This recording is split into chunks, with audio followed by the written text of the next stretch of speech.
The primary purpose of the event was to raise awareness of Codex Alimentarius, which is a piece of global directive that very, very few people are aware of.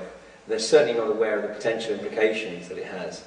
And although Codex Alimentarius Commission is not exactly established law, what it does is it establishes global guidelines which are then enforced by the World Trade Organization, the World Health Organization, and effectively become regulation and directive, and therefore the other trade associations and trade areas like the European Union, the Asia Pacific, the League of African Nations are all expected to apply. And the Codex Alimentarius Commission tried to implement the Codex regulation directive in the US back in 1994. But fortunately, the people actually realized what was occurring. The campaign was actually led by the Whole Food stores. It's a chain of stores that runs right across America, obviously by the name, they sell Whole Foods. They realized the threat, and so they campaigned and got people to hit the streets, right to their congressmen, right to their senators. And these people realized that if they didn't do something about the Codex threat, then potentially they were going to be not elected next time round. So a piece of legislation was introduced called the DSHEA legislation, the Dietary Health Supplement Education Act. Sorry, Dietary Supplement Health Education Act, in 1994, which effectively put a ring fence around the natural food and natural health markets in the in the US. And so the Codex Commission basically went down and just turned their attention to Europe. And what we're seeing now is really the fruits, for want of a better word, of the Codex Alimentarius Commission's campaign to apply this regulation and directive throughout Europe. And they've worked on the basis that none of the European nations talk to each other, so they're pretty much right there, and that they can get all this stuff in through the back door. And to put it in a nutshell, their long-term objective is to effectively eradicate all organic farming, all natural farming, so that all farming is controlled by the likes of Monsanto and Cargill. And in the worst case scenario, we'd have a situation like exists in Iraq right now, where 2 years ago the US government was manipulated effectively by Monsanto into forcing the fledgling Iraqi government to introduce law which prevented the Iraqi farmers from saving their seeds. So the Iraqi farmers had to purchase seeds from Monsanto, which effectively had the Terminator gene built in. Therefore, obviously, the crop that grows does not produce seeds which could be used. So every year, the farmers have to produce their next batch of seeds from Monsanto. I mean, this is completely outrageous.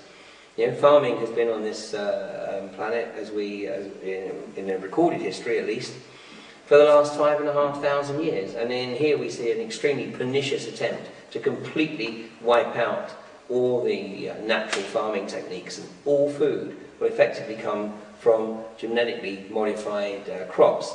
And of course this has tremendous impact on the health of people. I mean, basically they're eating shit, and so their bodies will go to shit, which of course has an immediate impact on the health industry. So that's why Codex also targets the natural health industry, because instead of enabling people to eat the crap that comes out of the GM crops and supplement their diet with natural supplements, with natural vitamins, then along comes Big Pharma and says, no, no, no, you don't want any of that natural stuff. In fact, not only don't you want it, we're not going to let you have access to it. You need to take these pharmaceuticals. So what you end up with is a crazy situation where people are sick from a very, very early age in their life because of a poor diet. Of course, it's compounded by the forced vaccinations that are occurring in many states in the US now. It's not legal for a parent to withhold or stop their children having the series of vaccinations. So the children get sick, you know, they go along to the doctor gives them, you know, pharmaceuticals, it destroys the immune system of the body. So what you have is a situation where, ironically, although people may live longer, their quality of life, of course, is dramatically reduced, and they're totally reliant on pharmaceuticals. So guess who wins out? The pharmaceutical companies. Is this cycle of sickness, is this just corporate greed? Is it just all about money, or is there another agenda going on here, in your opinion? It depends on who I'm talking to. Certainly on one level, there's no question, it's corporate greed, absolutely. And this is indeed very well documented in this excellent book, which is now 24 years old, called Corporate Crime in the Pharmaceutical Industry. I mean, it is without any shadow of doubt the most corrupt industry. Now, don't get me wrong, I'm not totally anti, the pharmaceutical industry. I mean, if it wasn't for the pharmaceutical industry, my 5-year-old son wouldn't be here now. But, it's everything in balance, and it's about choice. What we have is the corporate pharmaceutical industry trying to completely eradicate choice, and they want to be able to dominate. And the reason they want to be able to dominate is because it's mega bucks. I mean, back in 2002, the top 10 pharmaceutical companies, the profitability of those top 10 companies was greater than the combined profitability of the other 490 companies in the Fortune 500. I mean, this is big, big business. And to just put it in perspective, the chairman of Pfizer in 2002, his compensation package in that year was $74 million. I mean, this is obscene. It is completely obscene.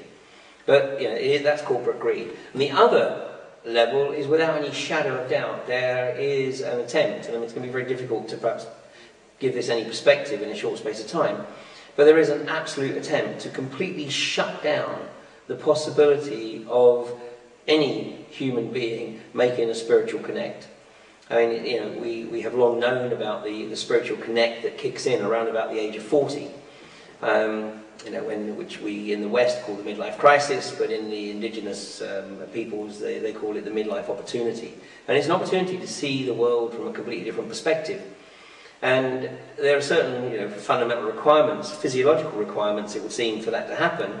And these guys want to make sure that physiological trigger effectively is neutralized, and that people are kept locked into the physical, secular, empirical world of slavery, financial slavery, consumerism slavery. I mean, a consumer society needs consumers, and it needs relatively healthy consumers.